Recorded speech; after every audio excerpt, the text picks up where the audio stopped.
रक्षा कौन करेगा?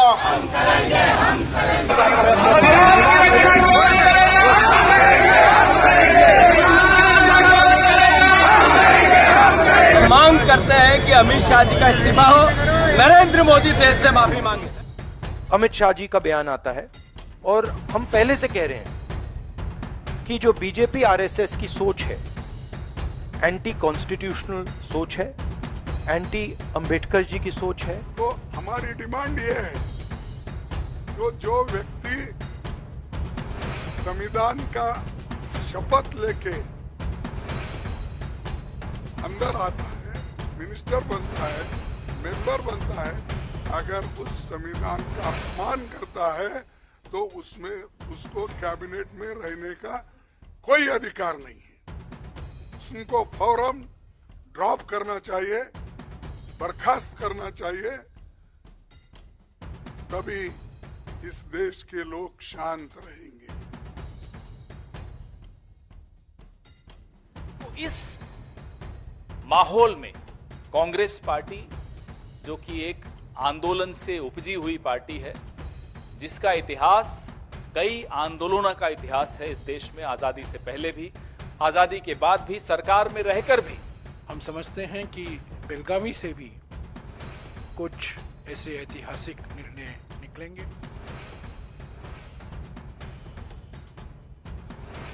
दोस्तों नमस्कार। देश में एक लंबे समय से नेता विपक्ष राहुल गांधी ने सामाजिक न्याय का जो मुद्दा जनता के बीच पहुंचाने की कोशिश की है, जनता को यह बताने की कोशिश की कि देखिए देश के संसाधनों पर दलितों, पिछड़ों को कितना हक मिल रहा है। वे जाति जनगणना की बात करके उनके हक, उनकी भागीदारी की बात करते आ रहे हैं और साथ ही ये भी कहते आ रहे हैं कि बीजेपी आरएसएस संविधान के खिलाफ है और वो संविधान को बदलना चाहती है। इसी बीच जब संसद में संविधान पर चर्चा के समय गृह मंत्री अमित शाह ने बाबा साहेब भीमराव अंबेडकर को लेकर जो टिप्पणी की है, उससे ऐसा लगता है कि राहुल गांधी ने सामाजिक न्याय का जो रॉकेट पिछले कुछ महीनों में तैयार किया था, उस रॉकेट में अमित शाह ने चिंगारी लगा दी है। क्योंकि माना जा रहा है कि बाबा साहेब पर की गई ये टिप्पणी से बीजेपी को जबरदस्त नुकसान पहुंचने वाला है। विपक्ष जिस तरह से इस मुद्दे को लेकर सरकार पर चढ़ बैठा है, उससे यही लगता है कि अमित शाह का यह बयान राजनीति की दिशा और दशा बदल सकता है। अब लोगों के मन में सवाल ये उठ रहा है कि शाह ने बाबा साहेब को लेकर ऐसा बयान क्यों दे दिया। आइए समझने की कोशिश करते हैं कि शाह ने संसद में बाबा साहेब के लिए 2 लाइनें बोली। पहली लाइन थी अंबेडकर अंबेडकर अंबेडकर, ये नाम फैशन हो गया है। दूसरी लाइन ये है कि इतना नाम अगर भगवान का लेते तो 7 जन्मों का स्वर्ग मिल जाता। समझना जरूरी है दोस्तों कि बाबा साहेब आज उन लोगों के लिए भगवान ही हैं जिन्हें दरअसल इंसान समझा ही नहीं जाता था। वे अपमान और भेदभाव की जिंदगी जी रहे थे। उन सभी लोगों के लिए बाबा साहेब भगवान ही हैं। जिस तरह नेल्सन मंडेला ने काले लोगों को बराबरी और सम्मान का हक दिलाया, ठीक उसी तरह भारत में जातिगत भेदभाव को खत्म करके सबको सम्मान से जिंदगी जीने का हक दिलाने में बाबा साहेब के योगदान को कभी भी कोई नहीं भुला सकता। दोस्तों एक बात और गौर करने वाली है कि अमित शाह ने भगवान को याद किया, जिन भगवान के नाम पर बीजेपी एक लंबे समय से राजनीति करती आ रही है। आप सब जानते हैं कि किस तरह चुनाव से ठीक पहले राम मंदिर का उद्घाटन करके उसका सियासी लाभ उठाने की कोशिशें की गई थी, लेकिन फिर भी बीजेपी बहुमत तक ना पा सकी। वहीं जब शाह अंबेडकर जी के नाम को फैशन से जोड़ रहे थे, तब ये बात उन लोगों को तीर की तरह चुभी होगी जिनका जीवन बाबा साहेब के कामों की वजह से ही बदला है। अमित शाह को सोचना चाहिए था कि जब ये बात वह कह रहे थे तो क्या उनकी ये बातें करोड़ों दलितों, पिछड़ों, शोषितों, महिलाओं के दिमाग में घर नहीं कर जाएंगी कि बाबा साहेब की वजह से ही उनका जीवन बदला है, इसलिए उनके लिए इस तरह की बातें की जा रही हैं और अब वे माफी तक नहीं मांग रहे हैं, ना इस्तीफा दे रहे हैं। अब एक बात सच होती दिख रही है कि मुंह से निकली बात और कमान से निकला तीर वापस नहीं आते। ये बात अब गांव-गांव पहुंच चुकी है। दोस्तों बात हम इस पर करना चाहते हैं कि आखिर शाह के मुंह से इस तरह की बातें निकल कैसे गईं?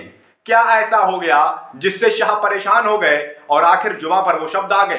पिछले कुछ समय से तमाम पत्रकारों, राजनीतिक विश्लेषकों के लेख पढ़ने के बाद, उन्हें सुनने समझने के बाद हमने सोचा कि इस तरह एक वीडियो बनाई जाए और आपसे भी ये साझा किया जाए कि बाबा साहेब के लिए शाह आखिर इस तरह की बातें क्यों कह गए। जैसा कि आप जानते हैं कि विपक्ष के नेता राहुल गांधी ने 7 सितंबर 2022 को कन्याकुमारी से एक भारत जोड़ो यात्रा शुरू की थी।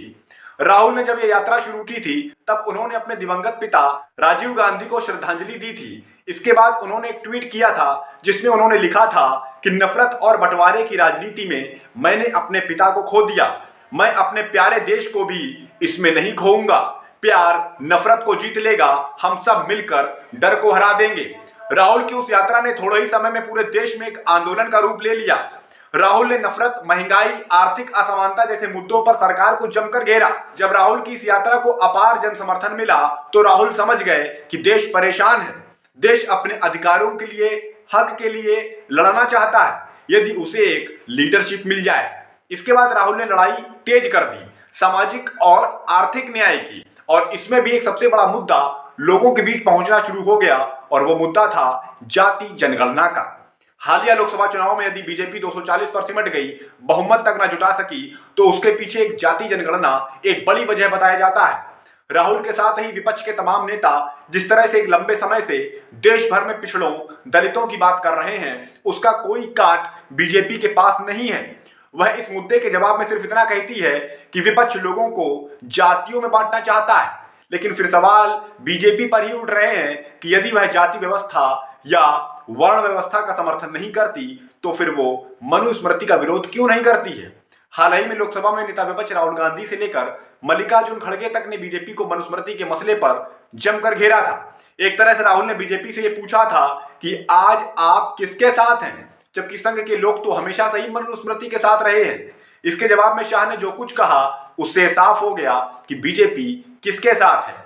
इसके अलावा लोकसभा चुनाव प्रचार के वक्त जब बीजेपी के कुछ नेता संविधान बदलने के लिए 400 से ज्यादा सीटें लाने की बात करने लगे तो फिर वहीं से बीजेपी के बुरे दिन शुरू हो गए। विपक्ष ने इस मसले पर बीजेपी को घेर लिया और ऐसा घेरा कि बीजेपी बहुमत तक न जुटा सकी। दोस्तों, जब इंसान किसी एक ऐसी बात को बार बार सुनता हो जो उसे परेशान करती हो तो वो उससे इरिटेट हो जाता है, यानी चिढ़ जाता है, परेशान हो जाता है। शाह की बातें सुनकर ऐसा ही लगा कि वह संविधान और जाति जनगणना के मसले पर इरिटेट हो गए, परेशान हो गए, और इसलिए उनकी जुबान से शायद ऐसी बातें निकल गईं, क्योंकि इसमें तो कोई दो राय नहीं है कि दलितों, शोषितों, पिछड़ों को अलग अलग नौकरियों में आरक्षण देने का हक तो बाबा साहेब ने ही दिया था और राहुल उसी मुद्दे को आगे बढ़ाते आ रहे हैं। संविधान भी बाबा साहेब की ही देन है। ऐसे में शायद बीजेपी इसी वजह से इरिटेट ही हो गई। दोस्तों, एक बात तो आप जानते ही हैं कि समाज में फैले भेदभाव और छुआछूत को देखते हुए बाबा साहेब ने आरक्षण की व्यवस्था की थी, जिससे दलितों, पिछड़ों, शोषितों, वंचितों को हाशिए पर न धकेला जा सके। लेकिन आरएसएस शुरू से ही इसके खिलाफ रहा है। 2015 में संघ प्रमुख मोहन भागवत ने जब आरक्षण की समीक्षा की बात कही दी थी तो इसके बाद बिहार में बीजेपी को इसकी भारी कीमत चुकानी पड़ी थी। फिर क्या हुआ कि सरकारी संस्थाओं को ही खत्म किया जाने लगा, सब कुछ प्राइवेट किया जाने लगा, जिससे आरक्षण अपने आप दूसरे दरवाजे से खत्म होने लगा। दूसरा रास्ता अपनाया गया, आर्थिक आधार पर आरक्षण देने का रास्ता। लेकिन बाबा साहेब ने आर्थिक आधार पर आरक्षण देने की बात कभी नहीं की थी। वैसे भी आरक्षण देने से हर किसी की गरीबी नहीं मिटाई जा सकती। गरीबी मिटाई जा सकती है महंगाई को काबू करने से, लोगों का जीवन स्तर अच्छा करने से, रोजगार देने से। एक बात सब जानते हैं कि बीजेपी मुख्य रूप से सवर्ण राजनीति करती है। अगर ऐसा ना करती तो इस समय मीडिया, विश्वविद्यालयों समेत कई विभागों के प्रमुख पदों पर सिर्फ सवर्णों का ही कब्जा ना होता, बल्कि दलितों, पिछड़ों को भी जगह मिलती। अब सवाल यही है कि सवर्णों को रिझाने के लिए क्या शाह ने इस तरह की बात कही है। अब एक बात उस संसद सत्र की भी कर लेते हैं जिस सत्र में शाह ने ये सब बातें कही। दरअसल संविधान पर चर्चा के दौरान ही नेता विपक्ष राहुल गांधी ने सरकार को जमकर घेरा था। उन्होंने हाथरस के दलित परिवार को अब मुद्दा उठाया कि किस तरह उन्हें न्याय नहीं मिल रहा है और कई बातों से यह साबित करने की कोशिश की कि कैसे बीजेपी संविधान के खिलाफ है और मनुस्मृति के साथ है। इसके जवाब में पीएम मोदी कुछ ऐसी बातें कह गए जो कहीं से भी सही नहीं कही जा सकती। वैसे भी पीएम के काफी भाषण झूठ साबित हो चुके हैं, लेकिन वो कहां हुए हैं, सोशल मीडिया पर। लेकिन अब की बार पीएम मोदी की कई बातों को झूठा साबित किया खुद कांग्रेस के अध्यक्ष मल्लिकार्जुन खड़गे ने, वो भी भरी संसद में।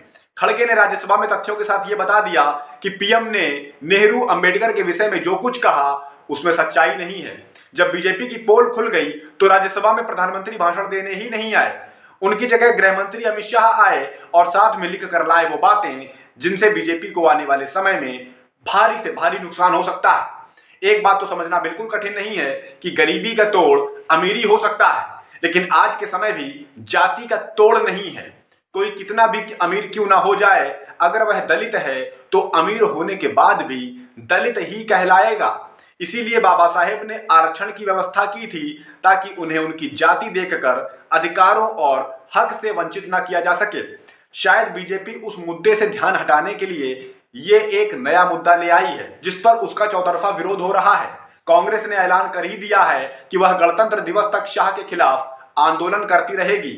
आने वाले वक्त में देश की राजनीति में बड़े बदलाव साफ तौर पर देखे जा सकते हैं। बाकी बातें वक्त पर छोड़ते हैं।